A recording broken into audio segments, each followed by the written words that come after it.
All right, welcome back. We're going to close out the show now, talking about Nigerian issues, and I think this segment is particularly personal to me. Um, this week alone, I think I had power put together in 7 days for about maybe 48 hours out of 7 days.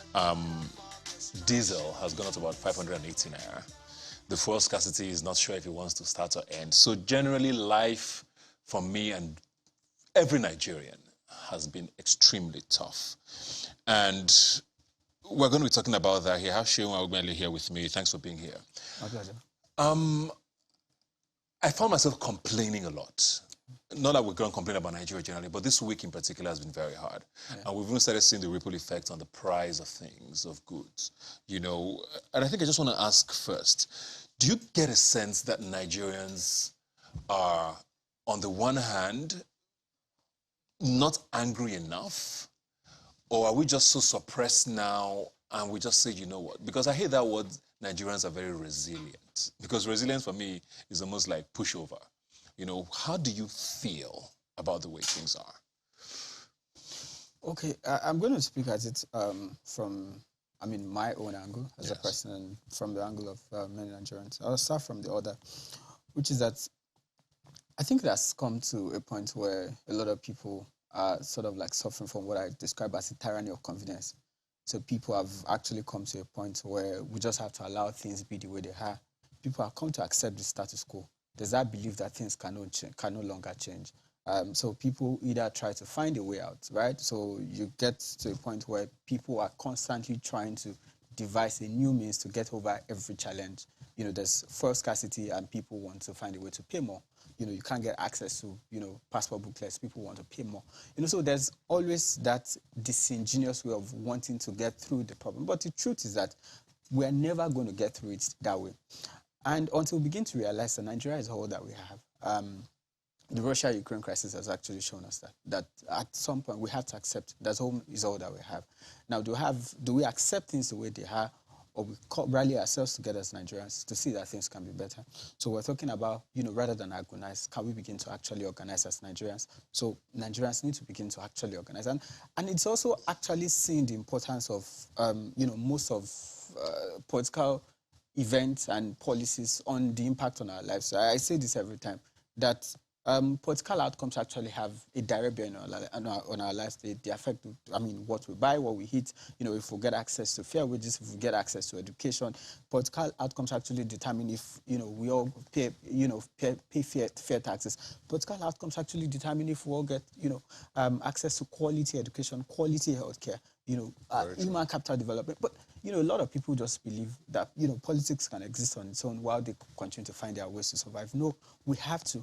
We have to be interested in the political process and see how, we can actually change the political dynamics. And I think that 2023 in itself actually offers a very important opportunity in our democratic history to change the way things are. And I see a lot of opportunities for people to actually to get involved in the process and actually, for the first time, change the narrative.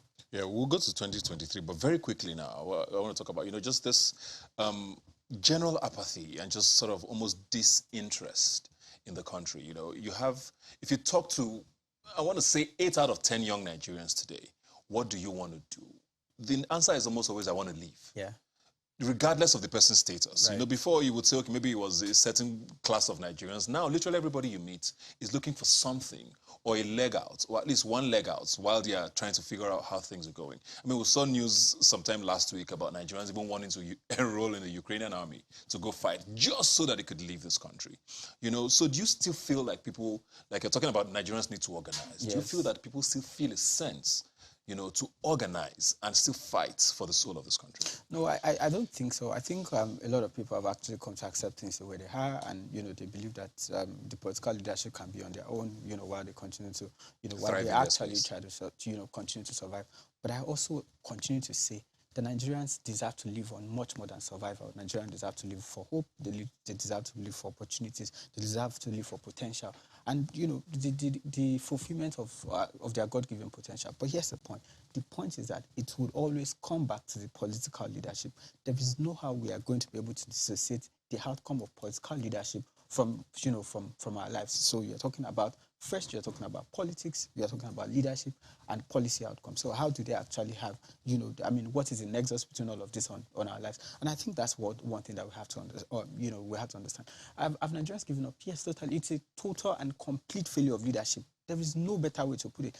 The leadership has completely failed the people. In 2019, UNDP was saying something about the Human Development Index, Nigeria being 161, 189 countries. So you're talking about almost in all, based on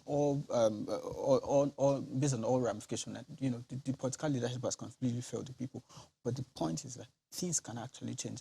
I mean, in fact, I've come to actually see that moments of greatest challenges are also the moments of, greatest discovery. If we all, decide that we want to make this country. So for a young Nigeria now, because I am probably still one of the few who are hopeful. Right. And I do that because hope is relative, right? Absolutely. And I'm looking forward to 2023 and hoping that we get things right, But what does a young Nigerian need to do to get things right? What should we look out for? What does 2023 provide us, like you said, an opportunity to change things? So the first thing is that we must actually encourage the brightest and the best of us to go into politics. The brightest and the best of us, young people who actually have willingness to serve must actually go. They must engage the political process and become a part of that process in itself.